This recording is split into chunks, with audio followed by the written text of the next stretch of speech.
Hello, this is Angelia, and you're listening to or watching the podcast, Why You Do What You Do. The podcast talks about human development and psychology, maybe help you figure out a little bit more about why you do what you do.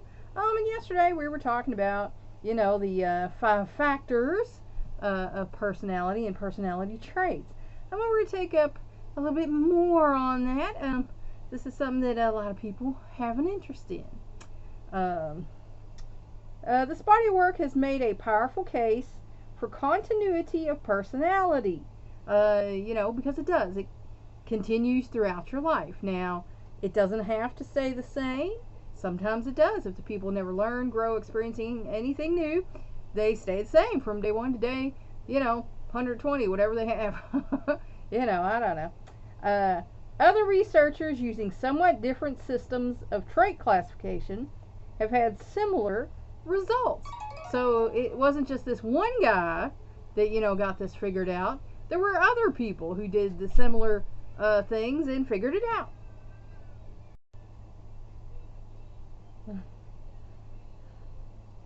Comparable systems have emerged when personality was rated in languages other than English. In a study of representative samples of adults aged 23 to 65 in the U.S. and Germany, the Big Five, especially neuroticism, and other personality dimensions largely accounted for variations in subjective feelings of health and well-being. So, your outlook, your attitude on things has a lot to do with how you feel about your life. Furthermore, at least one of the Big Five seems to be identifiable in childhood.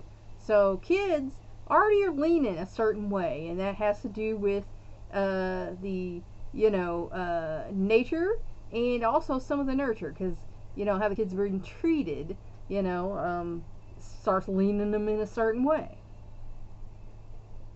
In a longitudinal study of 194 boys and girls in central Finland, teacher and peer reports of aggression, compliance, and self-control at age 8 predicted the degree of agreeability at age 36. So, you're already leaning a certain way when you're a kid.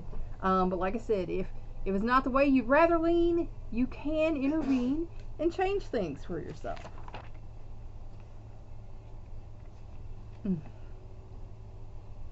Is warmth a facet of extroversion, as in the Big Five model?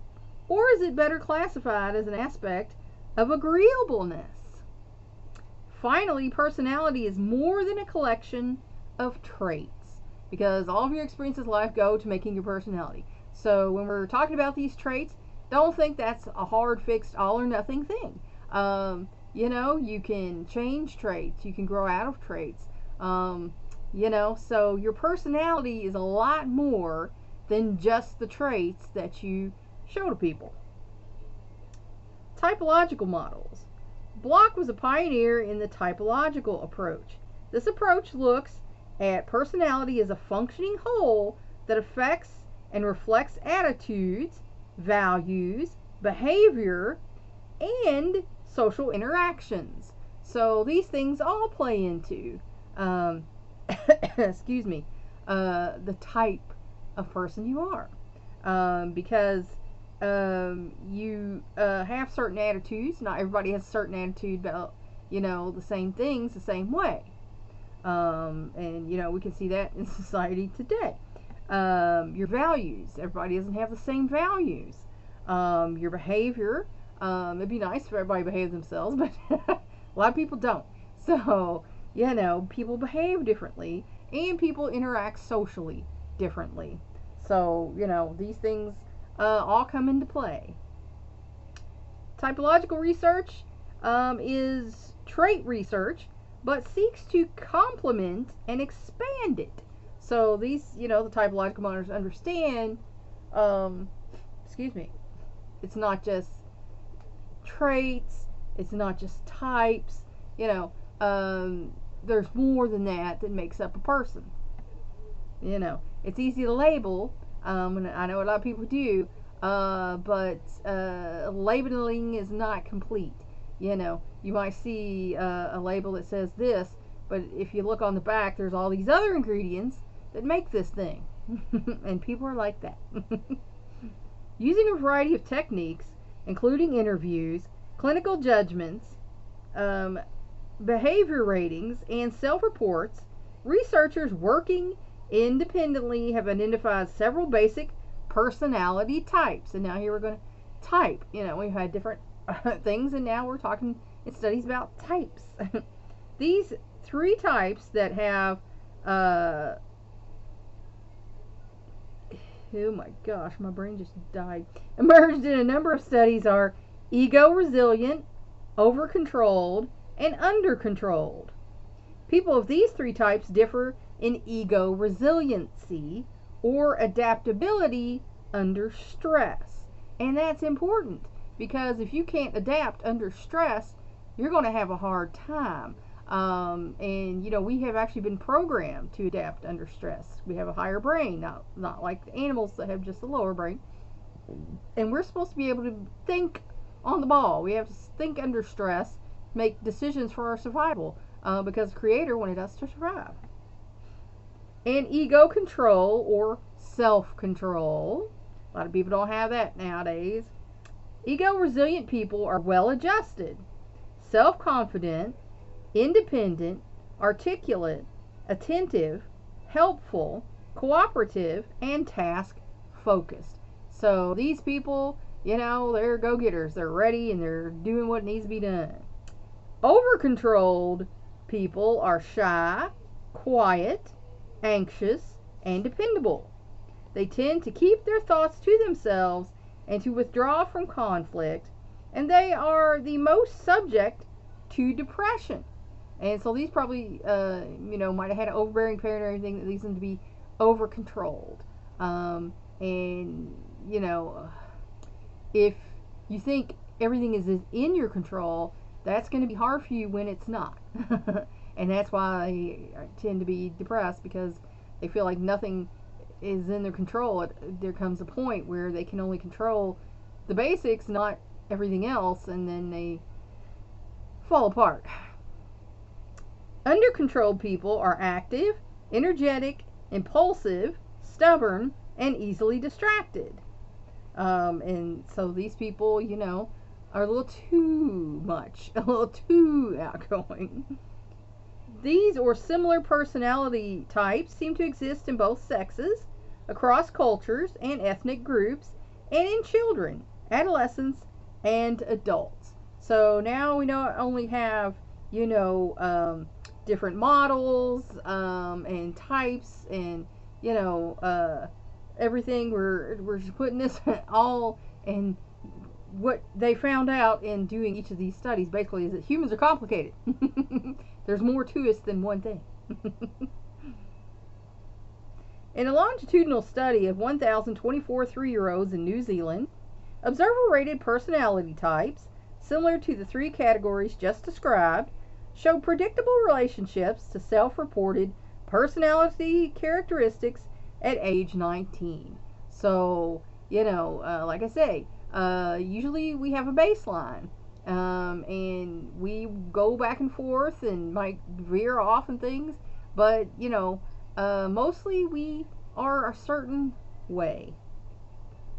Of course, the finding of a tendency toward continuity of attitudes and behavior does not mean that personalities never change, because they do, or that certain people are condemned to a life of maladjustment, because no one is, unless that's their choice to not get help to, become an adjusted person.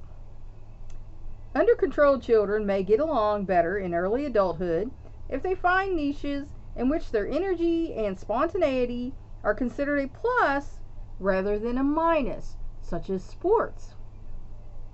Over-controlled youngsters may come out of their shell if they find that their quiet dependability is valued. And I had a quiet son, and he was given a liaison position at his school, and after that he kind of was all out there. So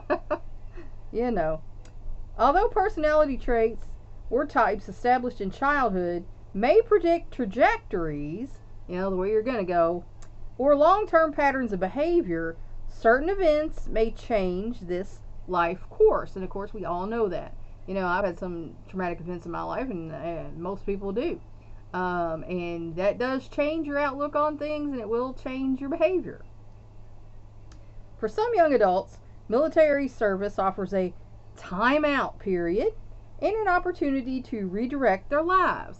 And a lot of people do that. They go into the military and they're involved in something much bigger than themselves. They start thinking about life, and what their life has been and what it's gonna be. And hopefully they make it out to make that choice. For young people with adjustment problems, marriage to a supportive spouse can be a turning point, leading to more positive outcomes. And a lot of us made choices when we were really young that might not have been the best choices for us at the time. But then later on, when you know more and you understand more, you can make better choices. Normative stage models were built on an in-depth interview and biographical materials, whereas trait researchers rely heavily on personality inventories and questionnaires. So, it's a little bit different. And like I said, all of these things, like if you went for psychological testing, they would have a bunch of different tests they would want to do, because just one means really nothing by itself. But when you take several and they start looking at what the different tests test for, they can start to see patterns. And the pattern is what tells, what's going on. They look for the pattern, and that will tell them a lot more than just one test. So, if they want to do a bunch of tests, it's better to let them do it, because just one is not going to give you an accurate picture of what's going on. It's really not. Advocates of personality stability and advocates of change often defend their positions zealously, but personality development clearly entails some of both. In the 1970s, theories of normative change took center stage, only to yield to the timing of events model. Since then, trait and typological researchers have redirected attention to the essential stability of personality. Because, like I say, you start out a certain way, but life happens.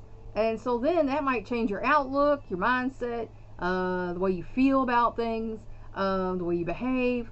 So, you're a mess. And so is everyone else. We're just a big jumble of experiences that shape us to be how we are.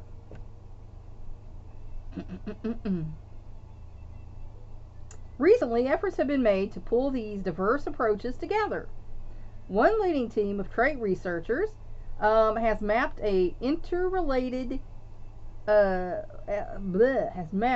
six interrelated elements. My brain make up the raw material of most personality theories. So they've realized the patterns in these studies, and so they're kind of tweaking things to make it more, cohesive.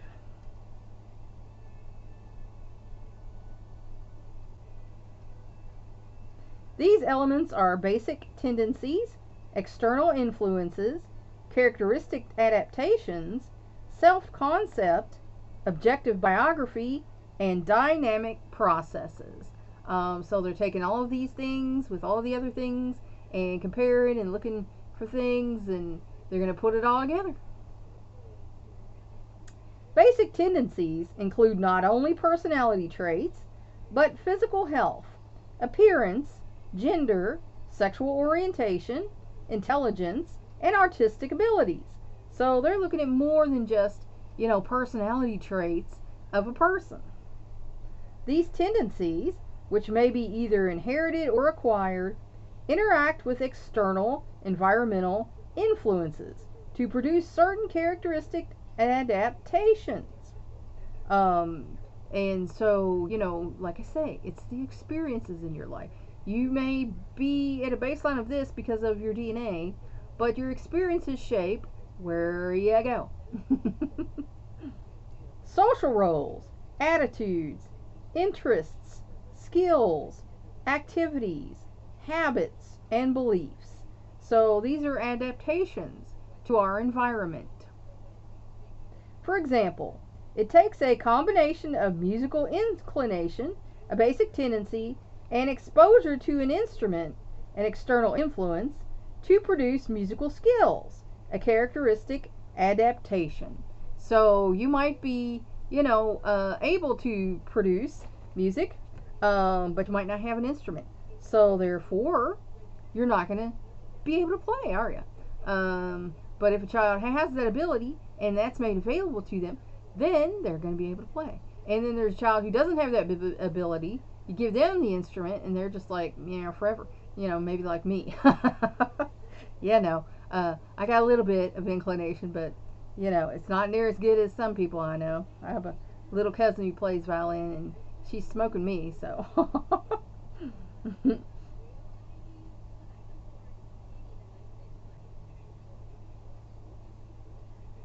Basic tendencies and characteristic adaptations, in turn, help shape the self-concept, which bears only a partial resemblance to the objective biography, the actual events of a person's life. So you have a concept of self, but it might not be exactly what is reality, and that kind of blows people's minds when you talk to them about that. But because you have a point of view, your perspective, you're living behind your eyes, can't see yourself, you don't pay attention to everything you're doing, you don't memorize everything that you've done or said or whatever. But other people have a different point of view. So you could know something's true about yourself, but they don't. But based on what they see, they think something else. And that blows people's minds when you start spilling that out to them. Because, most people, I'm right, and they don't allow for any other perspective or point of view. Thus, a woman may think of herself as having more musical ability than she has objectively demonstrated, and her behavior may be influenced by that self-image. So, if you think you're the best guitar player in the world, in your mind you are, but that might not be the truth out in reality. Dynamic processes link the other 5 elements. One such process is learning, which enables people to adapt to external influences. For example, to become accomplished in playing a musical instrument. Various theorists emphasize one or another of these elements. Trait models focus on basic tendencies, which are the least likely to change, though they may manifest themselves differently at different times. Because like I said, who you are when you're a toddler is not who you are when you're a kid, not who you are when you're an adolescent, not when you're a young adult, older adult. We change and grow, hopefully.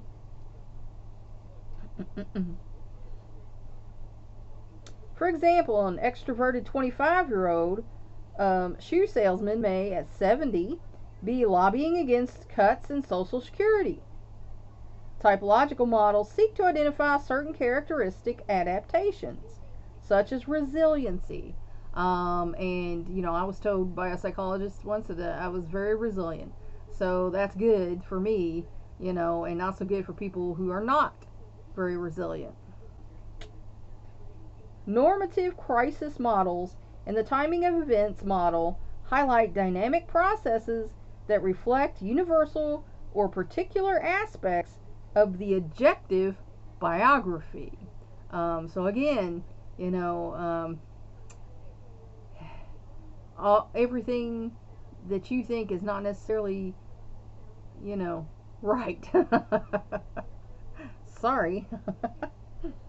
Another attempt to integrate various approaches to personality development is that of Ravina Helson, whose work we discussed further. For more than 3 decades, Helson and her associates have followed 140 women from the classes of 1958 and 1960 at Mills College in Oakland, California. Using a combination of techniques such as personality ratings and self-reports in response to open-ended questions, these researchers found evidence of systematic personality change. And like I said, your life shapes you, your experiences shape you. So, you know, when you were a little kid, you might have loved, like we loved sugar daddies. You can get me to eat one of them nasty things now. Them things are so sweet, they stick to your teeth, it's terrible. But I remember as a kid, we loved it. One normative change in adulthood was an increase and then a decline in traits associated with femininity, sympathy, and compassion combined with a sense of vulnerability, self-criticism, and lack of confidence and initiative. So, like I say, girls are kind of taught to be a certain way. But then when we get out in the world, we realize that certain way lets us get stepped on and, taken for granted. So we change, And sometimes men with us don't like that, but it's a reality. Between ages 27 and 43, the women develop more self-discipline and commitment, independence, confidence, and coping skills. And that's because we have to. Like I say, there's still a lot of sexism in parenting, and girls are raised, to be, these little princesses or, differently, but mostly we're still little girls. And, we go out into the world, we think it's going to be awesome, and then it's not. So we have to adapt. More so than men. The Mills researchers also found certain changes related to specific personality patterns. For example, women identified as willful or excessively self-absorbed at age 21 became more effective, happier, more sociable, and more confident by age 27. But by midlife tended to have problems with drugs, relationships, and careers. So, adaptation can be hard, and the old saying adapt or die, unfortunately, is sometimes true. Sometimes if you can't adapt, you're going to make poor choices for yourself. It's just been too hot too long. We got a break today, but it's still pretty warm in here. And so sometimes you might make destructive choices for yourself. The Mill studies found that personality does change from youth to middle age in consistent and often predictable ways. But there were important areas of stability as well. For example, certain persistent traits, such as optimism, affected quality of life at various ages. And a long time ago, they wanted to type people as optimistic or pessimistic. And that was it. Those are your two types. Your glass is either half full or half empty. But people who are optimistic do have better life outcomes because they see things in a more positive light. So, if you have a negative, script going in your mind, you might want to stop it, back it up, and try to look for positive things, be grateful for more, and try to flip your script. Of course, the experience of these Mills graduates has to be considered in terms of their socioeconomic status, cohort, and culture.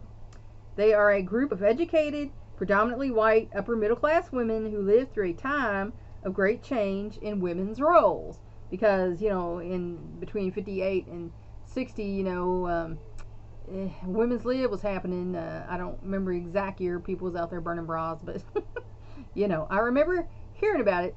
So, thus the normative changes found in the Mills research are not necessarily the same as maturational changes, because they are for a specific group, and that would not be true across the board for all groups. Today's young women, in turn, may be developing differently from the women in the Mills sample, and certainly we are.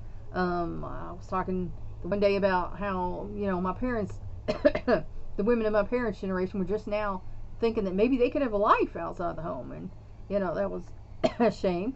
But my generation grew up figuring we had to have a life outside of home because, the money needed to be coming in.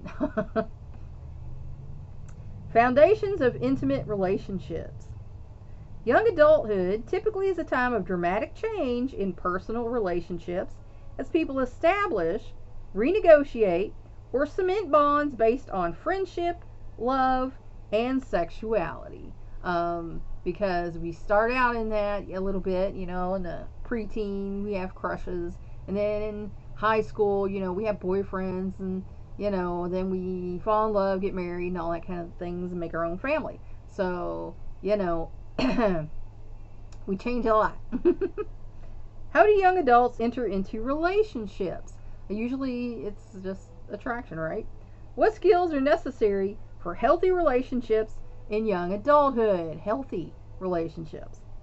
As young adults enter college or the workplace, as they take responsibility for themselves and make their own decisions, they must complete the negotiation of autonomy begun in adolescence and redefine their relationships with their parents.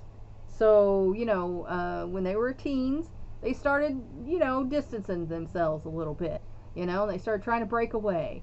And that's what they need to do. They need to break away, get their own life away from the parents, to become, a full-fledged adult. Unless young adults can resolve conflicts with parents in a wholesome way, they may find themselves reenacting similar conflicts in the new relationships they develop with friends, colleagues, and partners. And I know that is certainly true.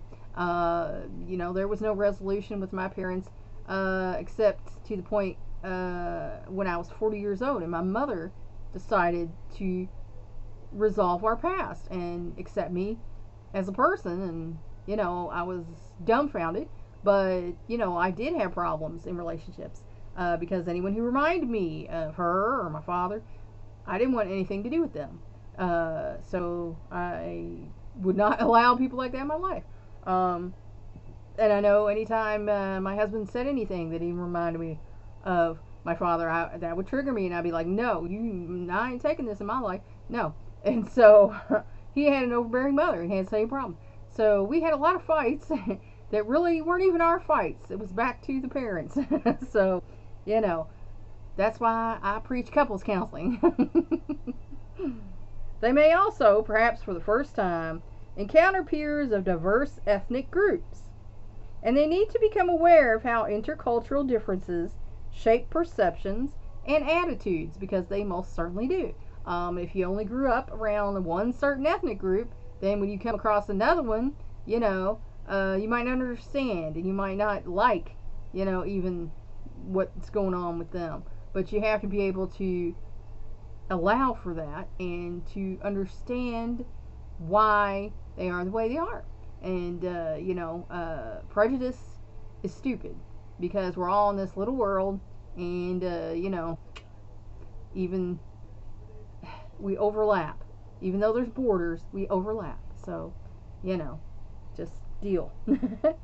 As they become their own persons, young adults seek emotional and physical intimacy in relationships with peers and romantic partners. These relationships require such skills as self-awareness, empathy, the ability to communicate emotions, sexual decision-making, conflict resolution, and the ability to sustain commitments. So these are some big steps from, oh, he's so cute, to, maintaining a married relationship with a person. Such skills are pivotal as young adults decide to marry, form unwed or homosexual partnerships, or live alone, and to have or to not have children. So these are decisions that a young person's going to have to come up with in their life. Intimacy includes a sense of belonging. The need to form strong, stable, close, caring relationships is a powerful motivator of human behavior. And that's because it helps us to live. It helps us to stay together in a group and survive. The strongest emotions, both positive and negative, are evoked by intimate attachments. So, you're going to have the strongest emotion to the people you're closest to. Your immediate family, extended family, friends, co-workers maybe. And as you go further away from you, you're not as emotionally involved.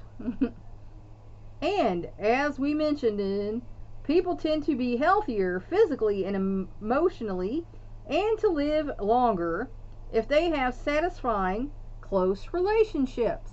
So longers don't live as long as people in relationships. And that's where I'm going to leave you for today. I hope that helped you figure out maybe a little bit more about why you do what you do. Please like and share this educational program so we can spread it around the world. If you want to help me out, subscribe to my YouTube channel. If you want to help me out even more, go to my Patreon page and become a patron. That's all for now. Until next time.